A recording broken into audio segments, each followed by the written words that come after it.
6장 1절에서 2절 말씀 찾겠습니다. 요한계시록 6장 1절에서 2절 말씀, 요한계시록 6장 1절에서 2절 말씀 다 같이 읽겠습니다. 시작. 내가 봄에 어린 양이 7인 중에 하나를 떼시는 그때에 내가 들으니 내 생물 중에 하나가 우레 소리같이 말하되 오라 하기로, 내가 이에 보니 흰 말이 있는데 그 탄 자가 활을 가졌고 면류관을 받고 나가서 이기고 또 이기려고 하더라. 아멘. 오늘 이 시간에는 첫째 인을 떼심이라는 말씀의 제목으로 같이 은혜를 나누도록 하겠습니다. 드디어 오늘부터 이제 7인이 떼어지죠. 계시록의 비밀이 열리게 됩니다. 7인은 우리 계시록의 핵심이라고 이렇게 말씀드릴 수 있습니다. 그래서 7인이 풀려야 7 나팔과 7 대접도 해결이 됩니다. 사실 7인 안에 7 나팔과 그리고 7 대접이 있다, 이렇게 말씀드릴 수가 있고요. 그래서 7인이 끝나고 나면 7 나팔과 7 대접에 대해서도 상세히 말씀을 드리도록 하겠습니다. 그러면 7인이 언제 최초로 등장을 했습니까? 5장 1절을 보면, 같이 한번 읽겠습니다. 5장 1절 시작. 내가 봄에 보좌에 앉으신 이의 오른손에 책이 있으니 안팎으로 썼고 7인으로 봉하였더라. 그 보좌에 앉으신 이의 오른손에 책이 있었죠. 그런데 그 책의 특징은 안팎으로 썼다는 거죠. 안팎으로 다 썼고, 그런데 그 내용이 7인으로 이제 봉해졌다. 왜 봉해졌을까요? 이유가 있죠. 우리 3절 한번 보도록 하겠습니다. 같이 읽겠습니다. 5장 3절 시작. 하늘 위에나 땅 위에나 땅 아래에 능히 책을 펴거나 보거나 할 리가 없더라. 아무도 볼 수 없다는 거죠. 그러니까 인을 봉했다. 인을 봉했다는 얘기는 아무나 볼 수 없다는 거예요. 그래서 그 사실로 인해서 요한이 통곡을 했지 않습니까? 그러자 장로 중에 하나가 뭐라고 얘기합니까? 5절 같이 한번 읽겠습니다. 시작. 장로 중에 하나가 내게 말하되 울지 말라. 유대 지파의 사자 다윗의 뿌리가 이기었으니 이 책과 그 7인을 떼시리라 하더라. 울지 말라. 걱정하지 마라. 낙심하지 마라. 누가 이 7인을 떼어주시겠다는 것입니까? 유대 지파의 사자요 다윗의 뿌리가 반드시 7인을 떼실 것이다. 그분이 누구십니까? 9절 같이 한번 읽겠습니다. 시작. 새 노래를 노래하여 가로되 책을 가지시고 그 인봉을 떼기에 합당하시도다. 일찍 죽임을 당하사 각 족속과 방언과 백성과 나라 가운데서 사람들을 피로 사서 하나님께 드리시고.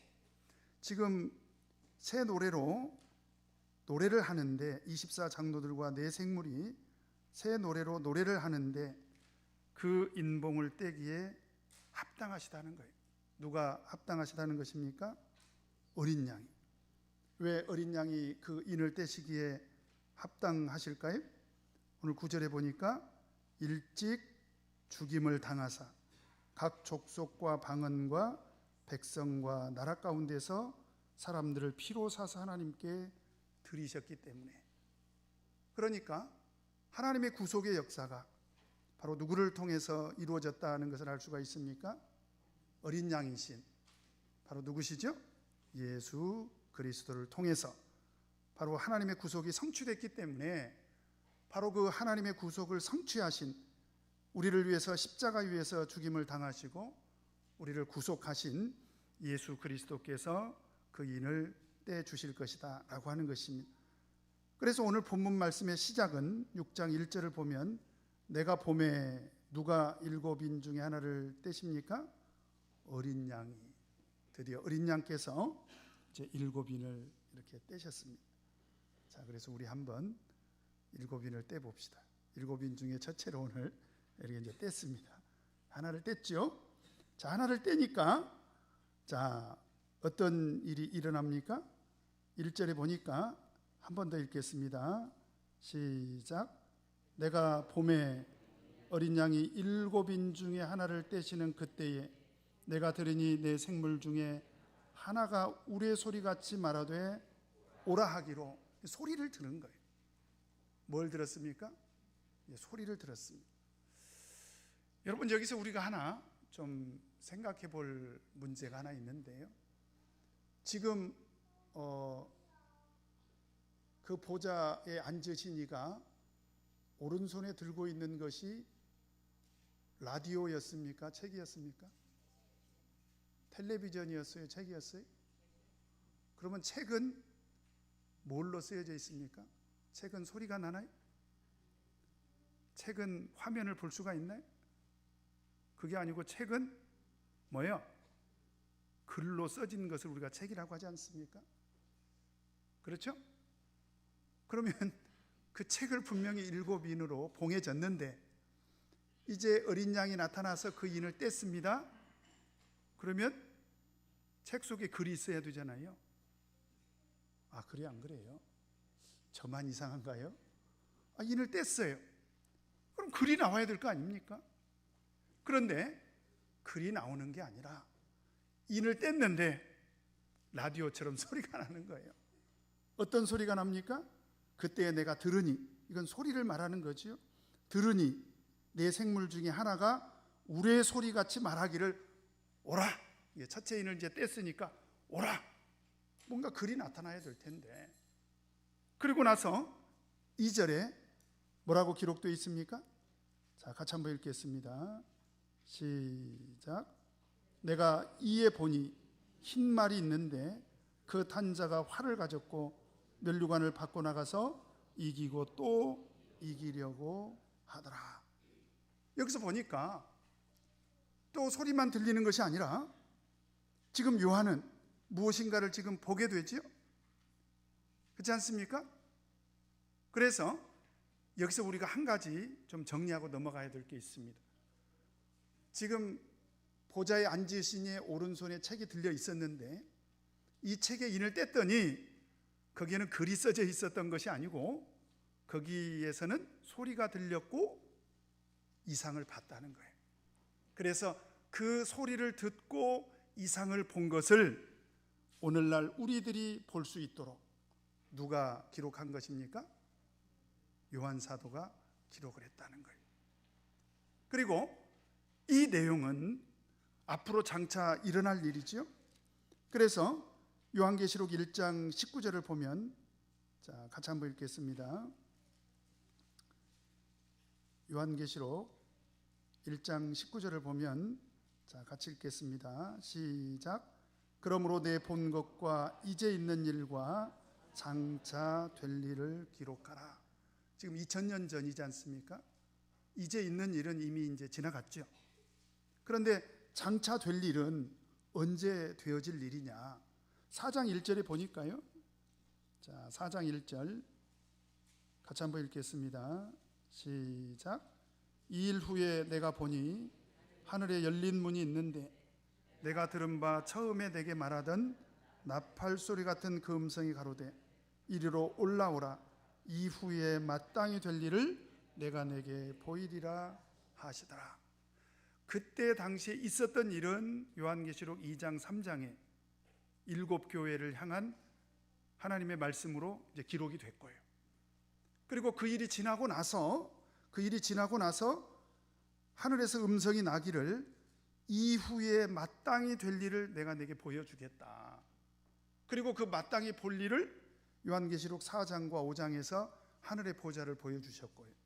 그렇죠? 그 다음에 오늘 요한계시록 6장에서 7인 중에 하나를 뗀 것입니다.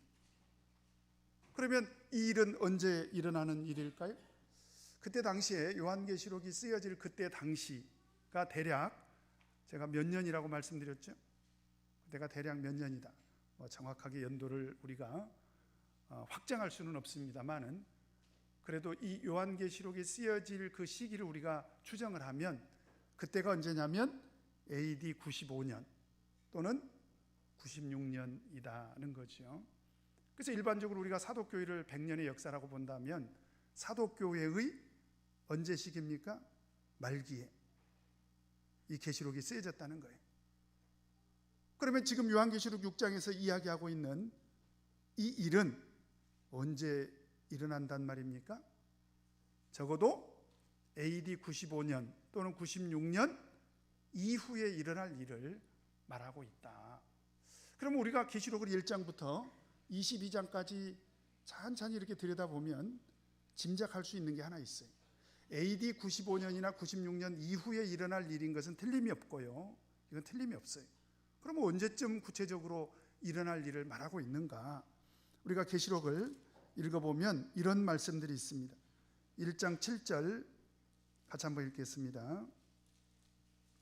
1장 7절 같이 읽겠습니다. 시작. 볼지어다 구름을 타고 오시리라. 각인의 눈이 그를 보겠고 그를 찌른 자들도 볼 터이요 땅에 있는 모든 족속이 그를 인하여 애곡하리니 그러하리라. 아멘. 이제 계시록에서 지금 언급하고 있는 내용 중에 하나가 뭐냐면 너희들이 보게 될 거라는 거예요. 무엇을 보게 될 것이라는 것입니까?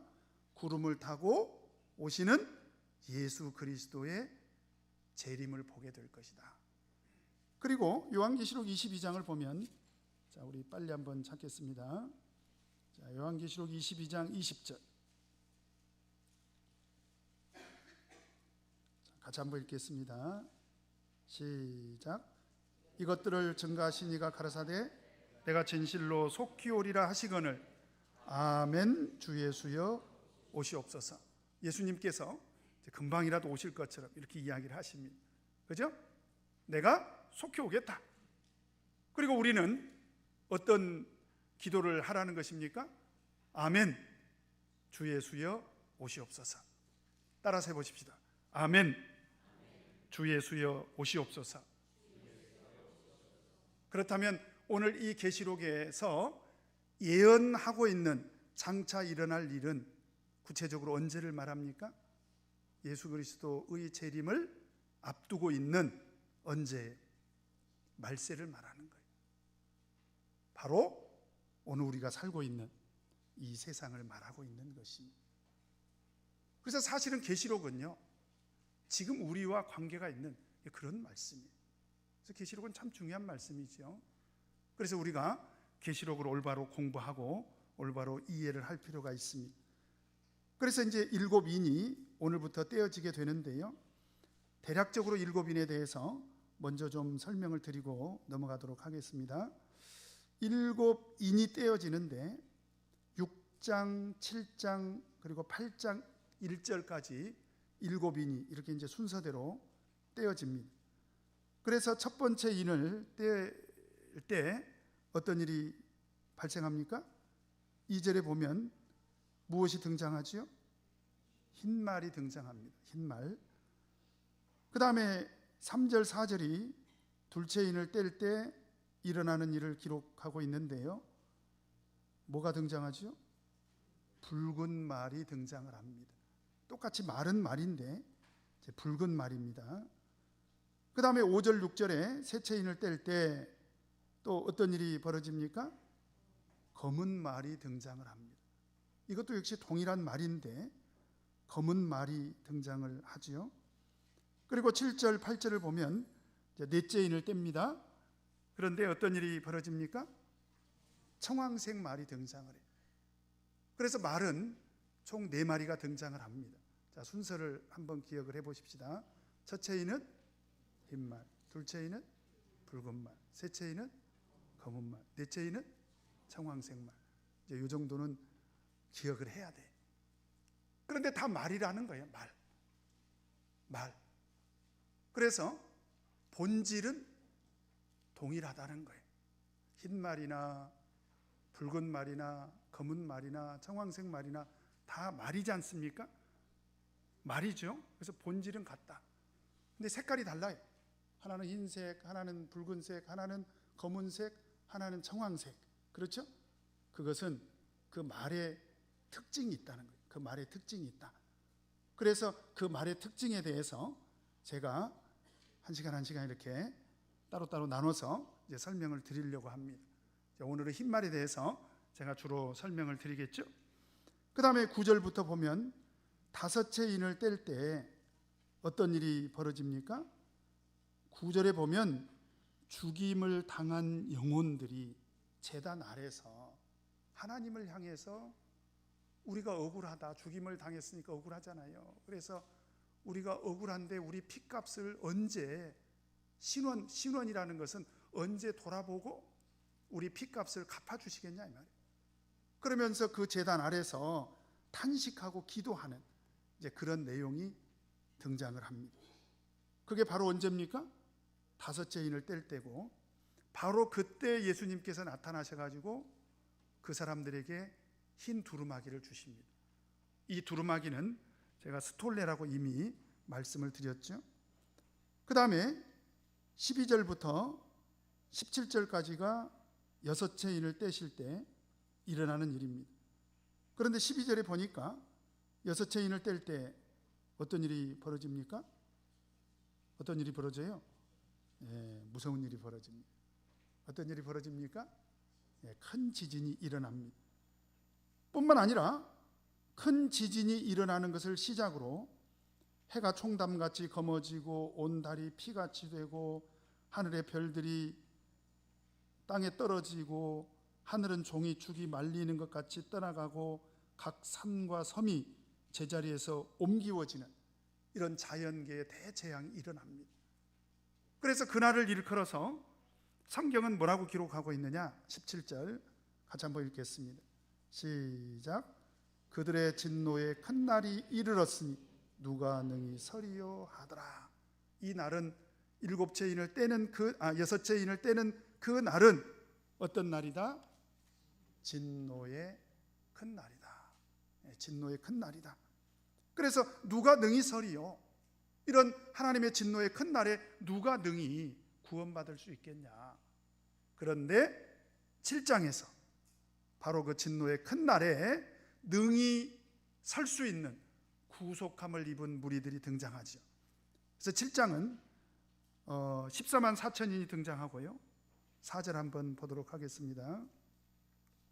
자, 4절 같이 읽겠습니다. 시작. 내가 인맞은 자의 수를 들으니 이스라엘 자손의 각 지파 중에서 인맞은 자들이 14만 4천인. 여러분 많이 들어보셨죠? 그래서 14만 4천인 구속함을 입은 인맞은 자들이 등장을 하고요. 그 다음에 9절에 보니까 9절 같이 한번 읽겠습니다. 시작. 이 일 후에 내가 보니 각 나라와 족속과 백성과 방언에서 아무라도 능히 셀 수 없는 큰 무리가 흰옷을 입고 손에 종려가지를 들고 보좌 앞과 어린 양 앞에 서서 어떤 노래를 부르죠? 10절 같이 읽겠습니다. 큰 소리로 외쳐가로되 구원하심이 보좌에 앉으신 우리 하나님과 어린 양에게 있도다 하니, 여기서 보니까 각 나라와 족속과 백성과 방언에서 아무라도 능히 셀 수 없는 큰 무리가 흰옷을 입고 손에 종려가지를 들고 보좌 앞과 어린 양 앞에 서서 구원의 노래를 부르고 있습니다. 그러면 이 사람들도 역시 어떤 사람들이다? 구원받은 사람들이. 그럼 14만 4천인은 누구며, 그 다음에 셀 수 없는 큰 무리, 흰옷 입은 큰 무리는 누구냐? 기대하시라. 나중에 설명드리겠습니다. 그런데 그런 14만 4천인과 흰옷 입은 큰 무리가 진노의 큰 날에 능히 설 수 있다는 거예요. 그게 바로 여섯째 인의 시대에 이제 등장을 합니다. 그 다음에 일곱째 인은 언제 떼어집니까? 우리 8장 1절. 자, 같이 한번 읽겠습니다. 시작. 일곱째 인을 떼실 때에 하늘이 반시 동안쯤 고요하더니, 일곱째 인을 떼자마자 갑자기 하늘이 등장하면서 하늘이 반시 동안 정막이 흘렀습니다. 고요한 그런 시간이 흐르고 그 다음에 2절부터 어떤 일이 벌어집니까? 2절 같이 한번 읽겠습니다. 시작. 내가 봄에 하나님 앞에 시위한 7 천사가 있어 7 나팔을 받았더라. 그래서 8장 2절부터는 나팔이 불기 시작합니다. 그래서 6장 1절부터 8장 1절까지가 이제 7째 인일, 예수님께서, 어린 양이신 예수님께서 하나하나 이렇게 떼심으로 인해서 우리에게 오늘날 말세에 일어날 일을 이제 요한의 귀를 통해서 들려주시고 눈을 통해서 보게 해가지고 오늘날 우리가 보고 있는 내용이 바로 계시록입니다. 자, 이해되셨죠? 지금 우리가 보고 있는 것은 그때 당시에 책에 쓰여져 있던 것이 아니라 어떤 내용이라고요? 요한이 듣고 이상을 본 그런 내용입니다. 자, 그러면 오늘 첫째 인을 뗄 때 요한이 듣고 본 그 내용은 무엇입니까? 오늘 2절 다시 한번 읽겠습니다. 2절 시작. 내가 이에 보니 흰 말이 있는데 그 탄 자가 활을 가졌고 면류관을 받고 나가서 이기고 또 이기려고 하더라. 무엇이 등장했다고요? 흰 말이 등장을 했다. 여러분, 우리가 이 계시록을 지금까지 그렇게 계속 공부하고 있는데요, 계시록을 공부할 때 제가 우리 성도님들에게 원칙을 말씀드린 게 있죠. 그게 뭐냐? 하나님 말씀은 무엇으로 해석을 해야 된다고 말씀드렸죠? 하나님 말씀으로, 동일한 하나님 말씀으로 해석을 해야 됩니다. 그래서 계시록에 기록된 하나님께서 요한에게 보여주신 이 이상 계시의 내용은요, 사실은 이미 다 성경에 기록이 되어 있는 것들입니다. 그래서 우리가 성경을 자세히 들여다보면 이 의미를 어렵지 않게 어느 정도 파악할 수가 있어요. 그래서 지금 말이 등장했지 않습니까? 일단 말. 그러면 성경에서 이 말은 언제 이 말이 쓰이느냐? 잠언 21장 31절을 보면 싸울날을 위하여 마병을 예비하거니와 이김은 여호와께 있느니라. 마병은 언제 예비가 됐다는 것입니까? 싸울 날을 위하여. 여기만 있는 게 아니에요. 성경에 무수히 많아요. 근데 그 중에 대표적인 한 구절을 제가 소개를 한 것입니다. 그러니까 말은 주로 언제 사용이 되느냐? 전쟁 때 사용이 되더라는 거예요. 그러면 지금 말이 등장을 했다는 것은 이건 영적인 의미가 있지 않겠습니까? 그냥 예수님께서 요한에게 아무 의미 없이 보여준 것이 아니라 이 말을 보여주심으로 인해서 이 말을 통해서 우리에게 영적인 의미를 가르쳐 주려고 보여주신 거예요. 그러면 말에는 어떤 영적인 의미가 있는가? 우리 구약 성경을 한번 찾아보도록 하겠습니다. 스가랴 구약 성경 1314쪽 스가랴 1장 8절부터 10절까지, 이것도 역시 하나님께서 스가랴에게 이상으로 보여주신 건데, 자, 1장 8절부터 10절까지 같이 한번 읽겠습니다. 시작. 내가 밤에 보니 사람이 홍마를 타고 골짜기 속 화석류나무 사이에 섰고 그 뒤에는 홍마와 자마와 백마가 있기로 내가 가로되 내 주여 이들이 무엇이니까? 내게 말하는 천사가 내게 이르되 이들이 무엇인지 내가 내게 보이리라 하매 화석류나무 사이에 선자가 대답하여 가로되 이는 여호와께서 땅에 두루 다니라고 보내신 자들이니라. 여기 10절에 보니까 이들의 정체가 뭐예요? 하나님께서 땅에 두루 다니라고 보내신 자들이라는 거예요. 그런데 또 6장에도 등장을 합니다. 자, 6장 한번 보도록 하겠습니다. 6장 2절부터 2절 3절만 한번, 2절 3절 4절 자, 같이 한번 읽겠습니다. 시작. 첫째 병거는 홍마들이, 둘째 병거는 흑마들이, 셋째 병거는 백마들이, 넷째 병거는 어룽지고 건장한 말들이 메었는지라. 내가 내게 말하는 천사에게 물어 가로되 내 주여 이것들이 무엇이니까? 또 이렇게 묻지 않습니까? 그러자 천사가 대답합니다. 5절 같이 읽겠습니다. 시작. 천사가 대답하여 가로되 이는 하늘에 대해 바람인데 온 세상의 주 앞에 모셨다가 나가는 것이라 하더라. 주 앞에 있다가 나갔다는 거예요. 왜 나갔을까요? 7절 같이 한번 읽겠습니다. 시작. 건장한 말은 나가서 땅에 두루 다니고자 하니 그가 이르되 너희는 여기서 나가서 땅에 두루 다니라 하매 곧 땅에 두루 다니더라. 이 말들의 정체가 뭐냐면 하나님께서 땅에 두루 다니라고 보낸 자들이라는 거예요. 자, 그러면 우리 스가랴에서 있는 말씀과 다시 우리 계시록으로 돌아왔어요. 자, 우리 계시록으로 돌아와서 지금 첫째 인을 뗄 때 말이 등장하고, 둘째 인을 뗄 때 말이 등장하고, 셋째 인을 뗄 때 말이 등장하고, 넷째 인을 뗄 때 말이 등장한다는 것은 바로 이 말들을 지금 누가 보내고 있다는 것을 알 수가 있습니까? 지금 누가 보내고 있어요? 누가 보내고 있습니까? 하나님께서 지금 보내고 있는 거예요, 말들을. 그런데 왜 흰 말일까요? 왜 붉은 말일까요? 왜 검은 말일까요? 왜 청황색 말일까요? 여기에도 영적인 의미가 있습니다.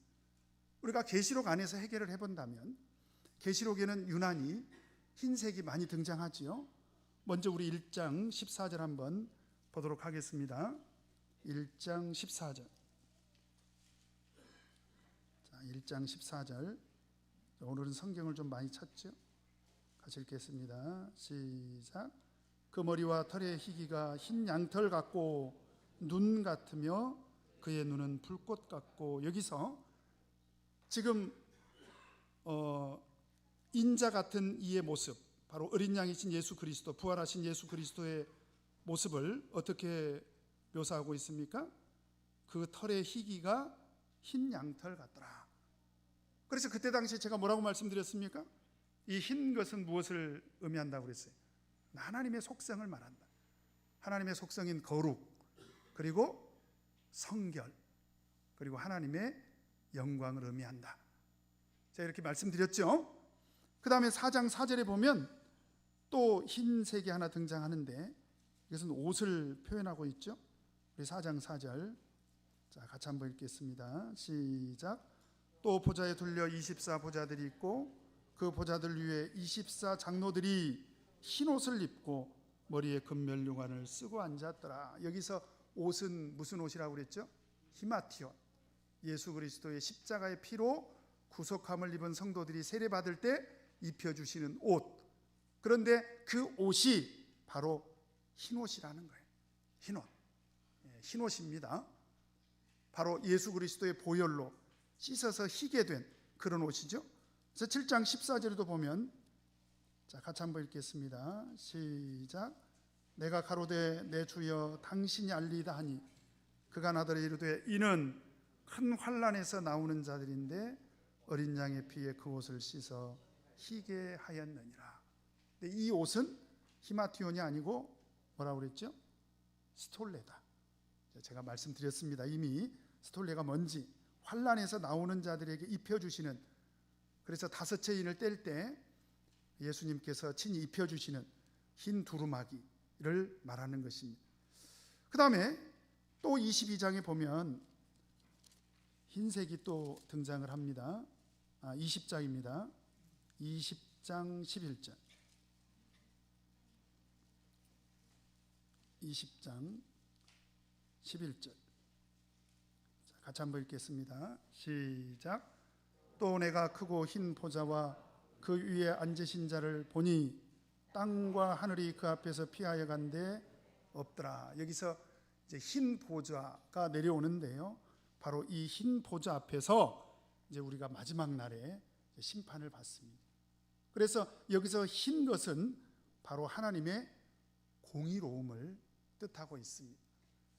그러면 계시록에서 지금 이야기하고 있는 그 흰색의 의미는 주로 하나님의 영광, 거룩, 성결, 예수 그리스도의 보혈의 공로를 의미하기도 하고, 그 다음에 하나님께서 우리를 의롭게 해주시는 것을 의미하기도 하고, 최후에 하나님께서 우리를 심판하실 때 공의롭게 심판하시겠다라는 그런 의미를 담고 있기 때문에 전체적으로 흰색이라는 것은 좋은 의미입니까? 나쁜 의미입니까? 좋은 의미죠. 좋은 의미입니다. 그래서 흰 말은 어떤 역할을 할까요? 우리 계시록 6장 2절로 다시 돌아가서 같이 한번 읽겠습니다. 시작. 내가 이에 보니 흰 말이 있는데 그 탄 자가 무엇을 가졌습니까? 활을 가졌습니다. 그 다음에 면류관을 받았습니다. 그리고 활과 면류관을 받고 나가서 어떻게 하더라는 것입니까? 이기고 또 이기려고 하더라. 그러면 이 흰 말의 정체는 좋은 역할을 지금 맡았다라고 하는 것을 우리가 알 수가 있습니다. 그러면 이 탄자는 누굴까요? 자, 계시록 19장을 보면 이 탄자에 대해서 소개가 되어 있습니다. 19장 11절. 자, 19장 11절입니다. 자, 같이 한번 읽겠습니다. 시작. 또 내가 하늘에 열린 것을 보니 보라 백마와 탄자가 있으니 그 이름은 충신과 진실이라. 그가 공의로 심판하며 싸우더라. 여기도 보니까 백마가 등장했죠. 계시록 6장 2절에서는 흰말이라고 되어 있는데 어떤 분은 그래요. 목자님, 계시록 19장 11절에는 백마라고 되어 있지 않습니까? 원어를 보면 왜 이렇게 번역을 달리했는지 모르겠어요.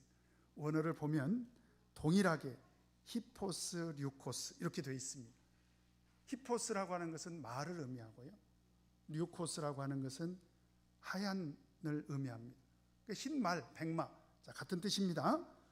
근데 누가 탔냐면 그 이름이 뭐라고 소개되어 있습니까?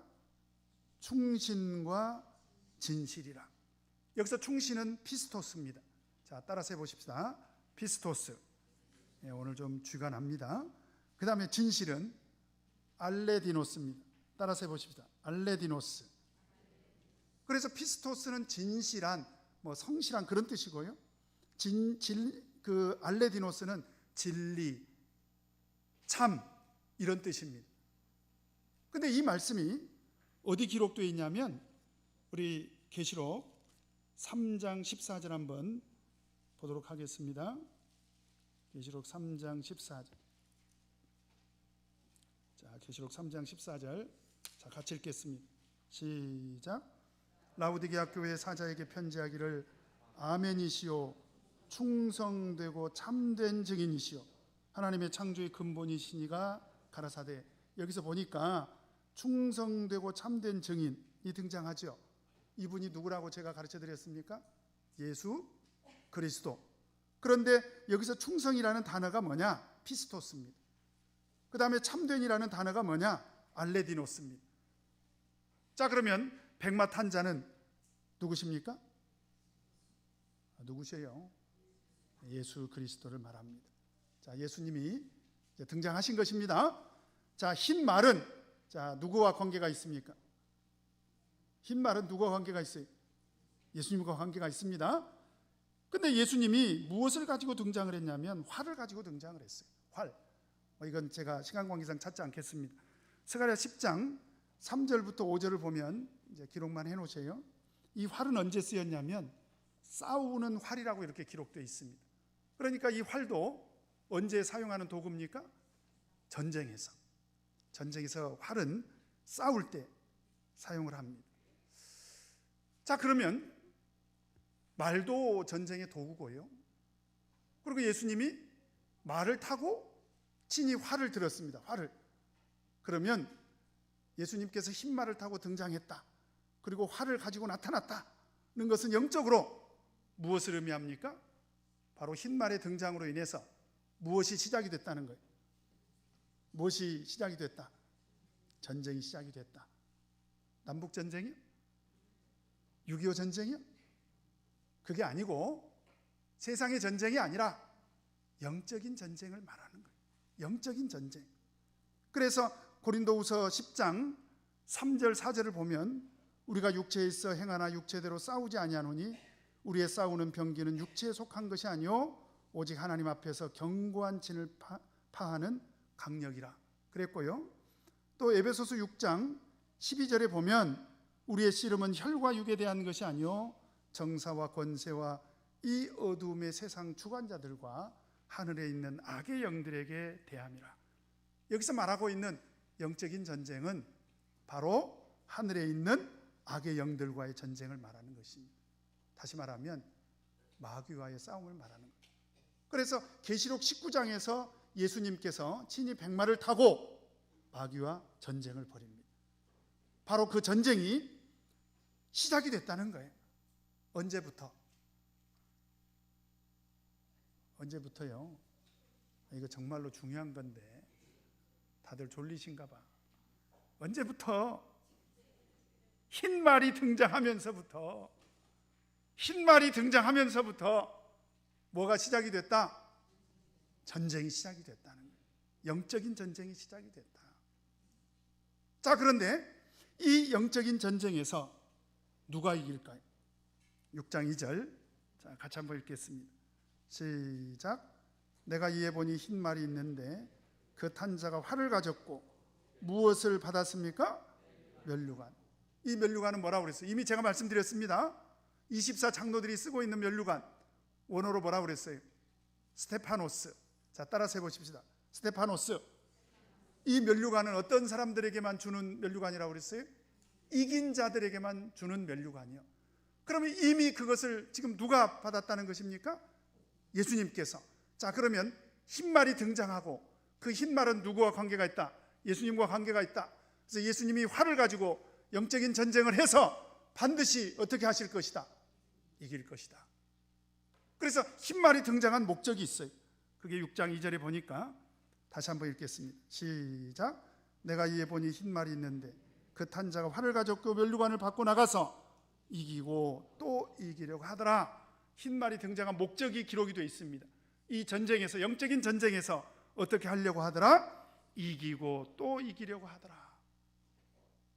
우리 찬송에도 뭐 그런 찬송이 있죠. 이기고 이겨라, 뭐 그런 찬송이 있지 않습니까? 참 훌륭한 학생이 하나 있어요. 이렇게 제가 맡길 때마다 가르쳐 줍니다. 근데 왜 두 번이나 이기고 또 이기려고 하더라 이렇게 두 번이나 언급을 했을까요? 그것은 승리를 강조한 것입니다. 그리고 흰말의 등장 이래로 마지막 전쟁의 날까지, 최후의 전쟁의 날까지 흰말을 탄 예수 그리스도께서 이끄시는 이 전쟁은 반드시 승리로 끝이 난다. 그거를 의미하기도 합니다. 아시겠죠? 자, 흰말의 등장의 목적은 뭐라고요? 영적인 전쟁이 시작이 됐다.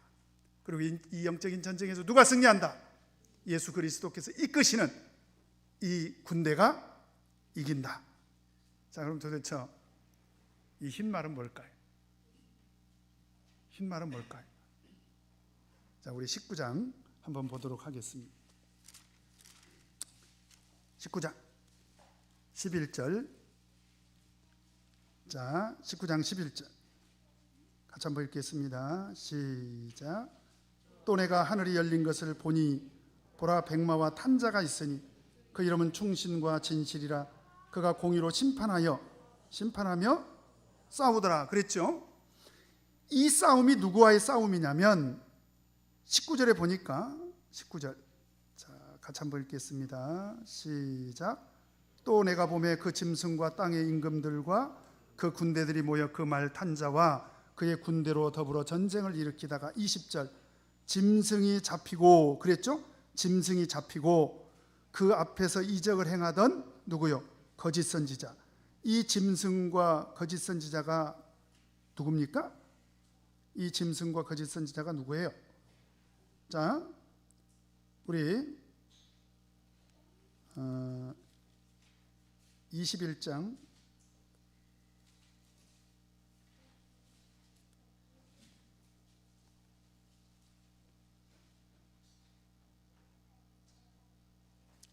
21장 20장입니다. 20장 10절. 자, 같이 한번 읽겠습니다. 시작. 또 저희를 미혹하는 마귀가 불과 유황못에 던지우니 거기는 그 짐승과 누가 있어요? 거짓 선지자가 있죠. 자, 그러면 지금 세 그룹이 다 불과 유황으로 타는 불못에 빠졌는데 누구죠? 마귀, 그 다음에 짐승, 그 다음에 거짓 선지자. 그러면 이 짐승과 거짓 선지자는 그 배후에 누가 있다는 얘기예요? 마귀가 있고, 백마 탄 예수 그리스도께서 이 영적인 전쟁을 지금 친히 이끌고 있다, 지금 그런 얘기죠. 자, 틀림없죠. 그런데 14절을 보면, 자, 19장 14절 같이 한번 읽겠습니다. 시작. 하늘에 있는 군대들이 희고 깨끗한 세마포를 입고 무엇을 타고? 백마를 타고 그를 따르더라. 계시록 6장에서는 백마를 타고 누구만 등장을 했습니까? 예수 그리스도. 그런데 실상은 계시록 19장 14절에 보니까 예수님만 탄 게 아니라 누구도 백마를 타고 있습니까? 하늘에 있는 군대들이, 하늘의 군대들이 백마를 타고 나타났습니다. 근데 이 사람들이 입고 있는 옷이 어떤 옷입니까? 세마포죠, 세마포. 자, 이 세마포가 원어로 비시노스입니다. 따라서 해보십시다. 비시노스. 그러면 이 세마포를 입은 사람들이 누구죠? 누굽니까? 자, 19장 8절. 자, 같이 한번 읽겠습니다. 시작. 그에게 허락하사 빛나고 깨끗한 세마포를 입게 하셨은즉 이 세마포는 성도들의 옳은 행실이로다 하더라. 지금 이 세마포를 입은 하늘의 군대들은 사실은 누구를 말하고 있는 거예요? 성도를 말하고 있어요. 성도. 자, 성도를 말하고 있는 것입니다. 그러면 백마 탄 자는 예수님이시고, 동시에 또 이 백마 탄 자들은 하늘의 군대들인데 누구다? 그러면 이 백마는 예수님과도 관계가 있지만 누구와도 관계가 있다? 성도와도 관계가 있다. 그럼 뭘까요?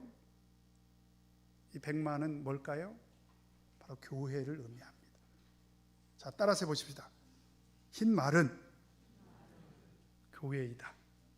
그래서 고린도전서 1장 2절에 보면 고린도에 있는 하나님의 교회, 곧 그리스도 예수 안에서 거룩하여지고 성도라 부르심을 입은 자들과, 교회를 뭐라고 얘기하고 있습니까? 성도라 부르심을 입은 자들이라고 이렇게 말하고 있지 않습니까? 그러니까 계시록 19장 8절에서 세마포를 입고 있는 그 성도들이 백마를 타고 예수님과 함께 영적인 전쟁에 나가서 싸워서 누가 이게? 백마를 탄 예수 그리스도가 이끄는 이 무리들이 전쟁에서 이깁니다. 그러면 흰 말은 도대체 무엇일까요?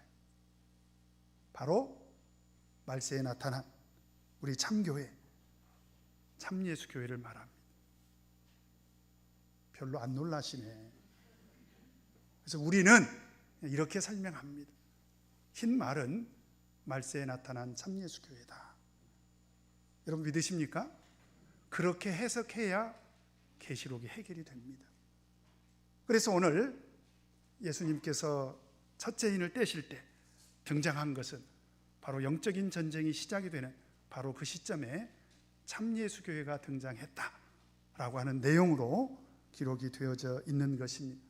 앞으로 참예수교회가 등장함으로 이제 말세에 어떤 일이 벌어질 것인지, 그래서 저는 계시록을 하나님의 구속의 역사와 교회의 역사가 동시에 기록이 되어 있다, 이렇게 말씀을 드렸지 않습니까? 앞으로 우리 참교회 안에서 어떤 일이 벌어질 것인지 이제 두 번째, 세 번째, 네 번째 인을 떼면서 말씀을 드리도록 하겠습니다.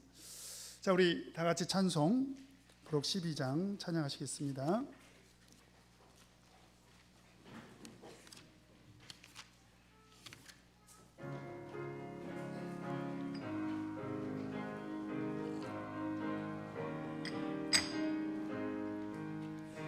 의 몸된 참교회 날로 흥왕의 가문 하나님의 경륜과 약속 이루어짐일세. 할렐루야 영광을 주 예수께 돌리세. 할렐루야 영광을 주 예수께 돌리세. 주의 몸된 참교회 날로 흥왕해 가문.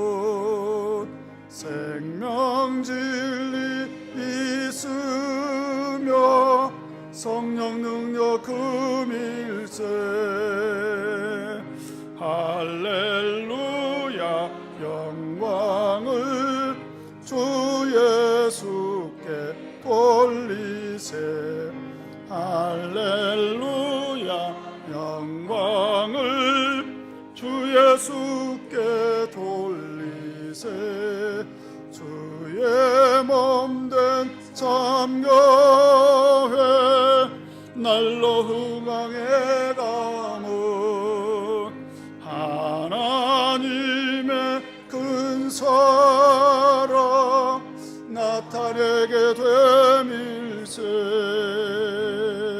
할렐루야 영광을 주 예수께 돌리세.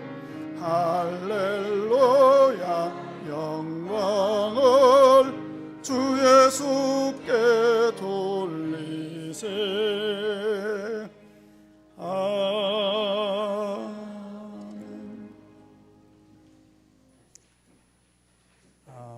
어떤 분은 아니 1시간 내내 복잡하게 이야기하시다가 흰말은 참예수교회다 그럴 남선 그냥 처음부터 흰말은 참예수교회다 이렇게 설명하고 그냥 넘어가셔 버리지.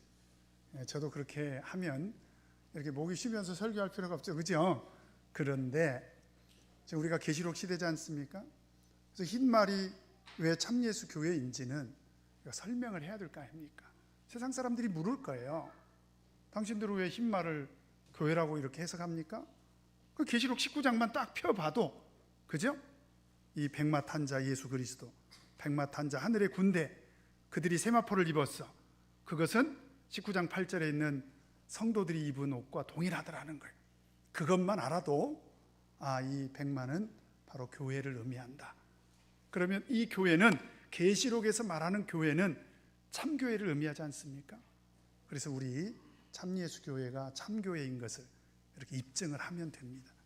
그래서 앞으로 언제 어떤 사람을 만나도 우리는 계시록을 통해서 우리가 믿고 있는 참예수교의 진리와 신앙을 설명할 수 있어야 됩니다. 금번 기회를 통해서 꼭 그렇게 되기를 바라고요. 지속적으로 계시록을 공부하는 동안에 하나님께서 지혜와 총명을 허락하시도록, 그래서 믿음으로 믿음의 눈을 떠서 우리 계시록을 올바로 공부할 수 있도록 하나님 인도하여 주시옵소서. 우리 다 같이 기도하시겠습니다.